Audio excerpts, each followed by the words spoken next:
여러분 안녕하십니까? 이어서 강원 지역 소식입니다.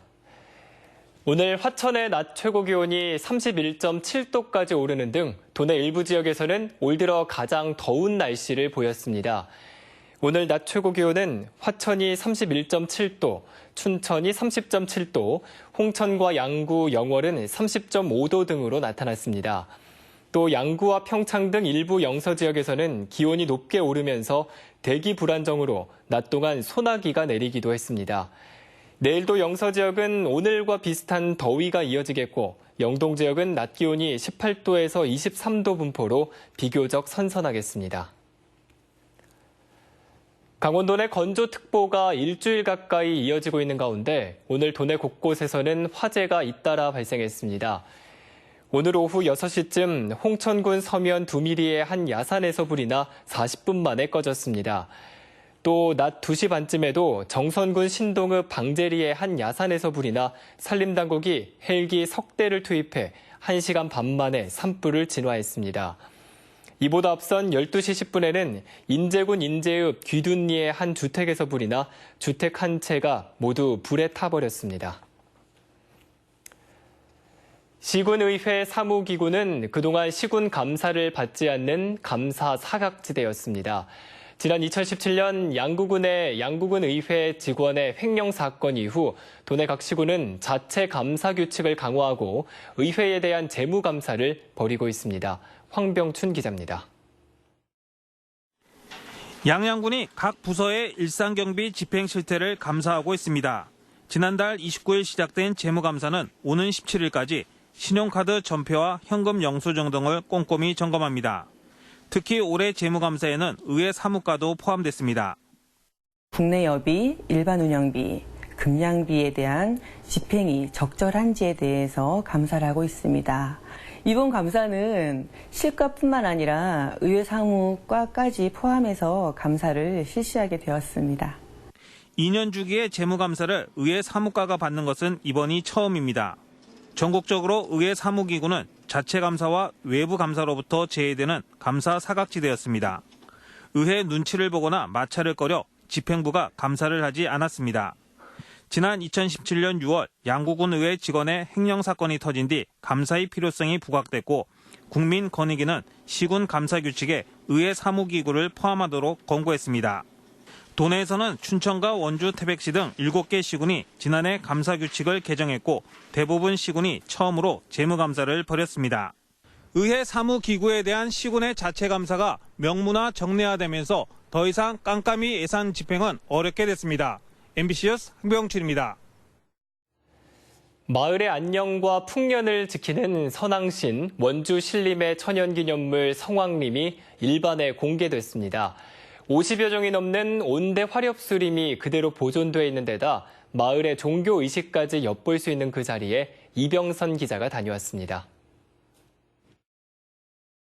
신의 숲을 뜻하는 신림의 지명이 탄생한 성황림.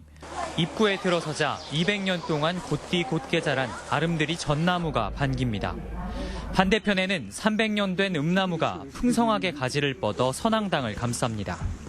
가을이면 귀신의 눈병도 고칠 만큼 새빨간 단풍을 피워낸다는 복자기 나무도 꽃마리와 쥐손이풀, 박새꽃도 모두 한자리에서 만나봅니다. 이곳 성황림은 음력 4월과 9월에 열리는 성황제에만 일반에 공개되고 있습니다. 찰피나무와 귀룩나무, 졸참나무 등 50여 종의 온대 화렵수림이 보존돼 있고 학술적 가치가 커서 평소에는 철저하게 출입이 통제됩니다. 지난 1962년부터 숲 자체가 천연기념물로 지정돼 지금에 이르고 있습니다. 260여 년 전 조선 영조 때 편찬된 여지도에 기록으로 남아있을 만큼 역사가 서린 숲이기도 합니다. 성소를 찾은 방문객들은 저마다 소원을 적어 금줄에 매봅니다. 저희 마음을 담아서 그런 소망이 이루어지게끔 그렇게 바라는 마음에 적어서 걸어놨습니다. 지난 100여 년간 지켜온 전통대로 마을 주민들은 성스러운 숲에 제를 올리며 평화와 안녕을 빕니다. 조상 대대로 이어져 온 풍습이기 때문에 상당히 마을이 생긴 이후로 계속 이어져 왔다고 봅니다. 화렵수림의 보고이자 조상의 종교관을 이어가는 성황림은 후대에 물려줄 또 하나의 유산으로 자리 잡고 있습니다. MBC 뉴스 이병선입니다. 오늘 입양의 날을 맞아 입양에 대한 사회적 관심을 제고하기 위해 강원 창작개발센터에서는 기념식이 열렸습니다. 입양의 날 기념식에는 강원도 내 입양 가족과 입양 관계자 등 100여 명이 참석해 입양의 소중한 의미를 나눴습니다. 또 입양률이 저조한 남자아이 4명을 입양한 부모 등 입양 활성화 유공자 3명에게 표창장을 수여하고 인식 개선 캠페인도 진행했습니다. 해빙기 낙석 위험과 산불 예방 등을 위해 지난 3월부터 통제됐던 도내 국립공원 고지대 탐방로가 오늘 16일부터 다시 개방됩니다. 국립공원공단은 입산 통제 기간이 만료됨에 따라 설악산과 치악산, 오대산과 태백산 등 강원도 내 4개 국립공원의 고지대 탐방로 출입을 16일부터 허용한다고 밝혔습니다.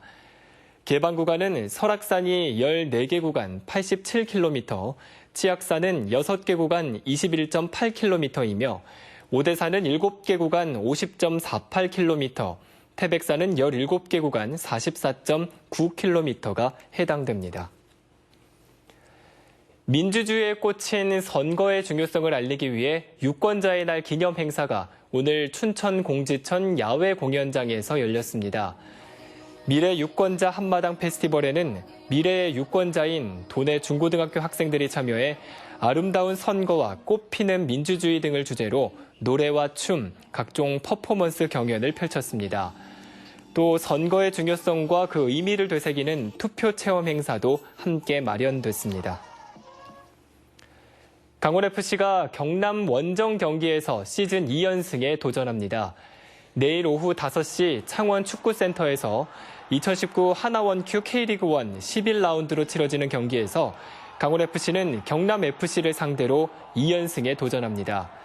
시즌 10경기를 치른 현재 강원FC는 4승 1무 5패, 승점 13점으로 리그 12개 팀 가운데 8위로 처져 있습니다. 이상으로 뉴스데스크 강원을 마칩니다. 고맙습니다.